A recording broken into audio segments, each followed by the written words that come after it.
벌어져서는 안 되는 일이지만 빚폭탄이 터지면 누가 가장 많이 다칠까요? 노년층, 소상공인, 중산층, 그리고 서민층이 바로 직격탄을 맞습니다. 파산을 신청한 분들 중에 60세 이상의 비율이 40%가 조금 넘습니다. 10명 중에 4명은 60세 이상이라는 거죠. 이래서 노인 빈곤율이 심각해지고 있는 겁니다. 자, 23년 3분기 가계부채가 발표가 됐는데요. 정말 어마어마한 금액이 늘어났습니다. 1875조. 3개월 만에 14조 이상이 늘어났는데 역대 최고치입니다. 역대급 빚입니다. 왜 이렇게 빚이 늘어났나 봤더니 여러분 짐작하신 대로 빚을 내서 집을 샀기 때문입니다. 지난 3분기에 주택담보대출 금액이 17조가 넘어섰죠. 자, 이렇게 되면 집값을 잡아야 할까요? 아니면 빚을 더 내서 집을 사게 해야 할까요?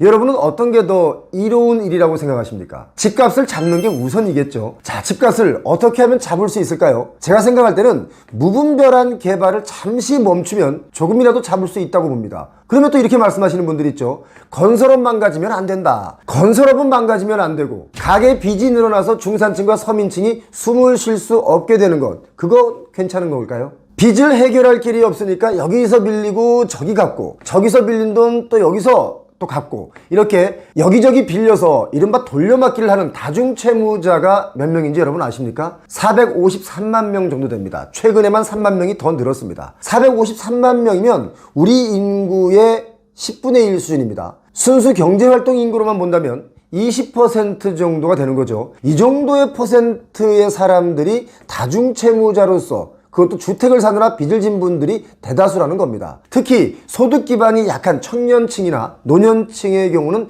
다중채무의 증가 속도도 아주 빠른데요. 이들의 채무가 대출금리가 비싼 저축은행 또는 캐피탈사 이런 곳에 몰리는 경향이 있기 때문에 잠재 부실이 커질 수 있다. 이런 염려가 점점 커지고 있습니다. 자영업 하시는 분들 중에 다중채무자들의 전체적인 대출 잔액이요, 743조 원 정도 되는데 이 가운데 연체가 13조 원입니다. 1년 사이에 연체가 2.5배 늘어났습니다. 이것 역시 역대급입니다. 연체가 되었다라는 것의 기준이 뭐냐면 1개월 이상의 대출 이자를 갚지 못한 것을 데이터로 잡았는데 이게 한국은행의 보고서에 나와 있는 얘기입니다. 대출 금리도 올라서 매월 갚아야 할 돈도 더 많이 늘어났고 또 대출 한도도 꽉 찼기 때문에 이분들은 정말 기댈 곳이 없습니다. 또 여기저기 돌려막은 경우는 어느 한 곳에서 펑크가 나기 시작하면 이건 정말 빚독촉 전화 받느라고 일상생활마저 어려워집니다. 자, 2023년 가계대출 중에 주택담보대출이 늘어난 이유는 작년에 집값이 하락한 이후 올해 초부터 이런 말이 돌았습니다.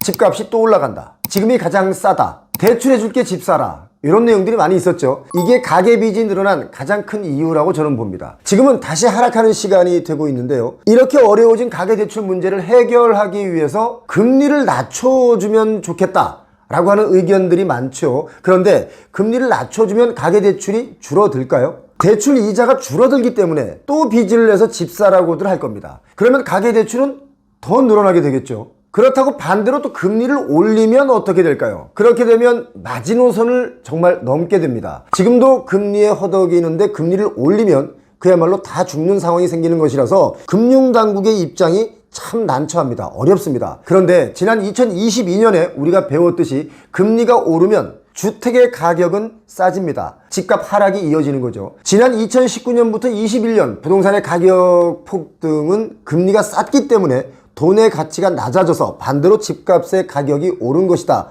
제가 말씀드렸었죠. 중요한 것은 금리가 올랐어도 그때 오른 집값, 부동산의 가격, 특히 땅값은 한 번 오른 가격에서 크게 떨어지지 않습니다. 그게 문제입니다. 그러다 보니 금리는 올랐고 집값은 여전히 고가인 것입니다. 솔직히 우리가 한 번은 짚고 넘어가야 할 얘기가 있는데요. 내년에 미 연준에서 기준금리를 살짝 내리면 그땐 어떤 뉴스들이 도배되는지 예상할 수 있지 않습니까? 이런 뉴스들일 겁니다. 드디어 아파트 구매 찬스가 왔다. 앞으로 계속 금리가 내리기 때문에 지금 집을 사야 한다. 금리가 다 내려가게 되면 집값은 다시 뛰니까 지금 사라. 뭐 이런 기사들이 아마 도배될 거라고 봅니다. 그런데 우리가 간과해서는 안 될 것이 바로 부동산 버블입니다. 부동산 자산의 가격이 내재 가치를 훨씬 뛰어넘는 거품인 거죠. 내재 가치라는 것이 뭡니까? 내가 가진 자산에서 기대되는 미래의 기대 수익을 현재의 가치로 평가한 것이 바로 내재 가치라는 것인데, 시장 가격이 이 내재 가치를 과도하게 넘을 때 그걸 거품이라고 하는 거죠. 지금 그런 식입니다. 저는 그렇게 보고 있습니다. 지금 IMF나 국제금융협회에서 우리나라의 가계빚을 걱정하고 있는데요.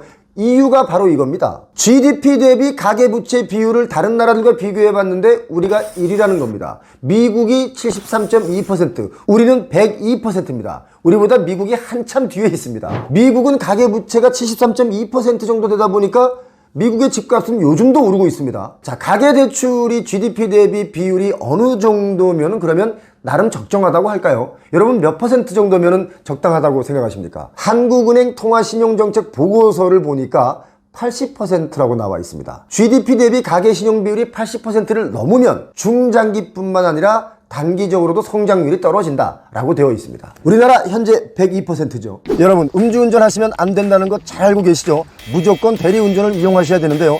부르면 빠르게 달려오는 세븐콜 대리운전을 쓰시기 바랍니다. 지금 세븐콜 대리운전 앱을 설치만 했는데 즉시 사용할 수 있는 마일리지 10,000원을 적립해 주고요. 그리고 이용할 때마다 이용 금액의 10%를 또 적립해 주고요. 친구 추천 시 최대로 7,000원을 또 적립해 주고요. 그리고 마일리지가 50,000원 이상 충전이 되면 바로 인출해서 쓸 수 있습니다. 다른 거 다 떠나서요. 음주운전 절대 하지 마시고 지금 당장 세븐콜 앱을 설치하시기 바랍니다. 자, 벌어져서는 안 되지만 만약에 빚폭탄이 터진다면 누가 가장 많이 다칠까요? 제가 앞서서 말씀드렸지만 노년층, 소상공인, 중산층, 서민층이 바로 직격탄을 맞습니다. 파산을 신청한 분들 중에 60세 이상의 비율이 40%가 조금 넘습니다. 10명 중에 4명은 60세 이상이라는 거죠. 가계 빚은 자꾸 늘어만 가고 분양하는 아파트는 많고 공사비는 올라서 부도나는 시공사는 늘어나고 있는데, 그런데 여기저기 땅 파서 개발은 또 계속되고 있죠. 참 어려운 시장입니다. 가계빚이 늘어났다는 것은 집을 산 중산층이 그만큼 많다는 뜻 아니겠습니까? 중산층이 지금 이렇게 힘들어지게 되면 중산층이 받쳐주지 않는 이 집값